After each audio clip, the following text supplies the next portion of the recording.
coisa do placebo. O placebo, igual, é mais ou menos com aquela coisa do músculo, do membro fantasma também, né? Isso. A pessoa sente dor, mas não tem nada ali, né? É o cérebro que cria essa ilusão do efeito. Isso na ciência, padre, é muito curioso, até a história, né? O efeito placebo, né? Desde do século XIX, a gente tem vários estudos que a gente tem mais tecnologia hoje para entender. O que acontece? O placebo seria um remédio ou terapia que não tem nenhum efeito real, cientificamente comprovado, mas a pessoa melhora. E para o senhor ter ideia, é como se desse uma água, uma pílula de açúcar, qualquer coisa, né? Vai da taxa de 15% a 20% dos estudos mostram. Nossa, as melhores que alguns medicamentos.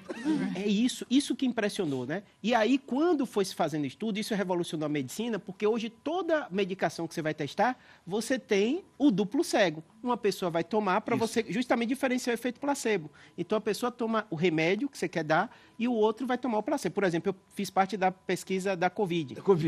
Foi aplicado em mim, eu não sabia se aquilo era água ou era vacina. Depois eu vi que eu estava no grupo que tomou a vacina mesmo, né? Tá. Aí aplicaram para as outras pessoas. Então, assim, revolucionou a medicina.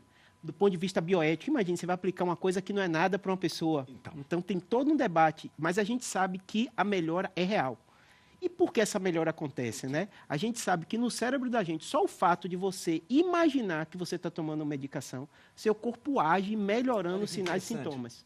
E aí é muito alto. E aí veio aquela história. É realmente o nosso corpo que produz um monte de medicamento. Você que fala, a gente tem uma farmácia, né? Na verdade, assim, o nosso cérebro não diferencia padrão do real do virtual. Então, quando você toma uma medicação placebo, que para ele não tem essa diferenciação, ainda mais num estudo que você não sabe nem o que você está tomando, o que o paciente está colocando ali é algo que seja real, o fato emocional começa a gerar resposta química no corpo. Que coisa interessante. Isso tanto para o lado positivo quanto para o lado negativo. Aí é interessante, chama o nocebo, que é o contrário, tanto para o bem quanto para o mal.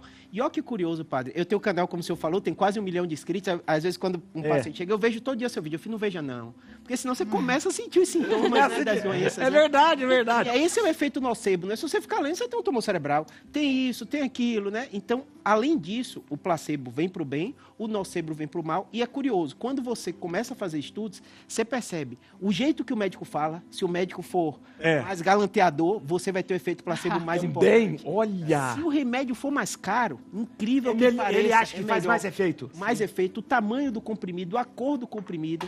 Olha, para o senhor ter ideia do impacto, tem estudos com dentista analisando o placebo. Se você injetar água e disser que é anestésico, a pessoa sente menos dor. Gente, olha. Então, por quê? Porque nosso cérebro produz uma série de substâncias, como o Daniel falou, né, que justamente vão agir enganando o nosso corpo. Então, na verdade, é algo físico, é real. É real. Né? E a gente vai extrapolar, já quem está aqui com o padre, né? A ciência hoje já comprova o quanto o efeito de oração, tanto que todo hospital, gratidão, se você for ver, a gente até falava, não, é porque o mundo é cristão. Não, todo hospital no mundo tem alguma parte religiosa. Uma capela, uma coisinha, Em 2012, o Andrew Newberg é um neurologista. Ele provou isso fazendo ressonância com aquele contraste funcional, que o contraste capta o consumo de oxigênio. A região que mais está captando contraste é onde está tendo mais consumo de oxigênio, então é a área que está tendo maior taxa de metabólica ali de consumo. E ele colocava o paciente para fazer uma oração dentro da ressonância. Ele mostrava que o fluxo de sangue mudava, inclusive o fluxo de sangue ia para uma região que é o pré-frontal, que é o córtex da decisão. Olha que coisa. Ele mostrava isso. O Jay Lombard também, que é um neurologista, fez isso em 97.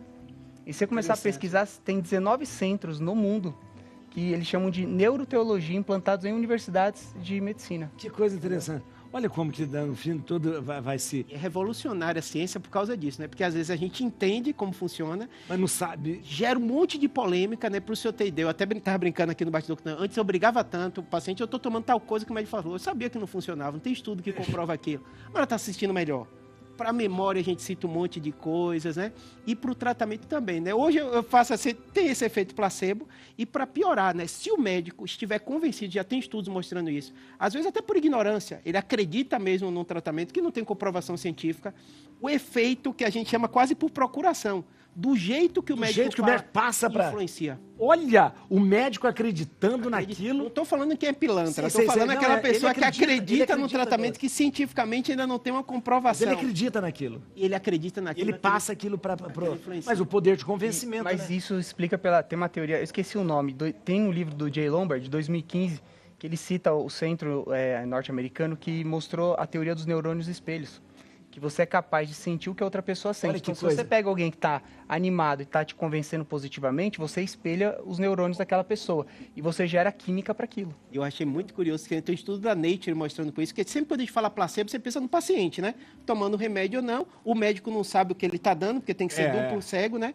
Mas tem estudo da Nature bem interessante que eles enganaram, entre aspas, o próprio médico e só ele achar que aquilo era real, sem falar nada com o paciente, que ele não podia falar. A afeição ou o jeito que ele falava, Olha que interessante. influenciava Essa coisa algo- da empatia, da simpatia. Isso é muito pré-histórico, né? É muito pré-histórico. Isso derruba qualquer teoria evolucionista, né? Derruba. Então, mas porque é o seguinte, você sabe que eu estava lendo esse dia sobre o vômito simpático. Vômito simpático. Por que nós vomitamos quando o outro vomita? Porque, na verdade, na pré-história estava lá, se alguém comia um veneno, uma coisa, ele vomitava. Então, todo mundo vomitava para não morrer. Porque, então, até hoje, nós trazemos isso, né? Quando eu olho para alguém vomitando, por que eu vomito?